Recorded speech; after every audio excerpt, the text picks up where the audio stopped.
बिस्मिल्लाहिर्रहमानिर्रहीम अस्सलाम वालेकुम। आज आपके साथ आलू यखनी पुलाव की इंतहाई मज़ेदार रेसिपी शेयर कर रही हूँ।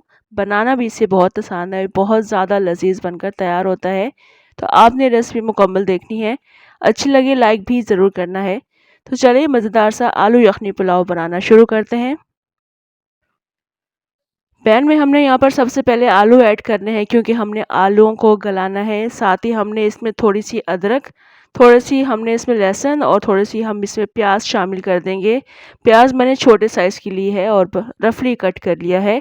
साथ ही हम इसमें तमाम साबुत गरम मसाले कम मिकदार में शामिल कर देंगे और इसके अलावा हम इसमें 1 टेबल स्पून सौंफ का पाउडर शामिल करेंगे और 1 से 1.5 टेबल स्पून हम इसमें कुटा हुआ धनिया शामिल करेंगे और 1 टेबल स्पून हम इसमें नमक शामिल कर देंगे और साथ ही हम इसमें पानी शामिल कर देंगे। मैं 3 गिलास पानी शामिल कर रही हूँ, क्योंकि हमने इसमें यखनी तैयार करनी है और यहाँ पर हमने आलूओं को भी गलाना है।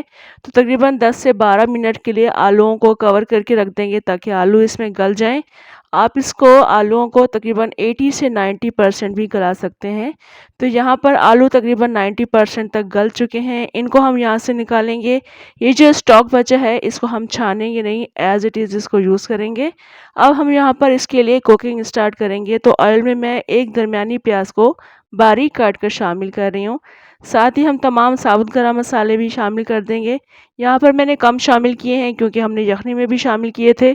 2 टीस्पून मैंने इसमें साबुत ज़ीरा शामिल कर दिया है। अच्छे से मिक्स कर लेंगे, प्याज को सुनहरा कर लेंगे। प्याज इस वक्त सुनहरी हो चुकी है। अब हमने इसमें आलू शामिल करने हैं, जो हमने स्टॉक में से निकाल कर रख लिए थे। आलूओं को हमने इस प्याज के साथ 2 से 3 मिनट के लिए कुक करना है। इसके बाद हमने इसमें टमाटरों का पेस्ट बनाकर शामिल करना है। 3 दरमियाने टमाटरों का पेस्ट है। आपने चावल की क्वांटिटी और आलू की क्वांटिटी के मुताबिक ही इसमें टमाटर ऐड करने हैं। नमक, मिर्च और हल्दी शामिल कर दी है। नमक मैंने 1 टीस्पून ऐड किया है, क्योंकि हमने यखनी में भी शामिल किया था। चेक कर लेंगे बाद में कम रहेगा तो। टमाटरों को मैंने भून लिया है। इस वक्त ऑयल सेपरेट हो चुका है।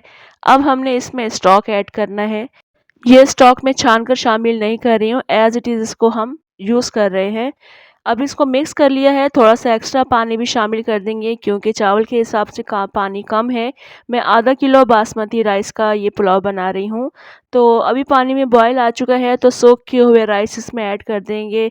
3 कप चावल हैं, तो उस हिसाब से पानी आपने इसमें 5 कप शामिल करना है, या फिर आप देख लीजिएगा चावल की लेवल से 1 या 1.5 इंच पानी ऊंचा होना चाहिए।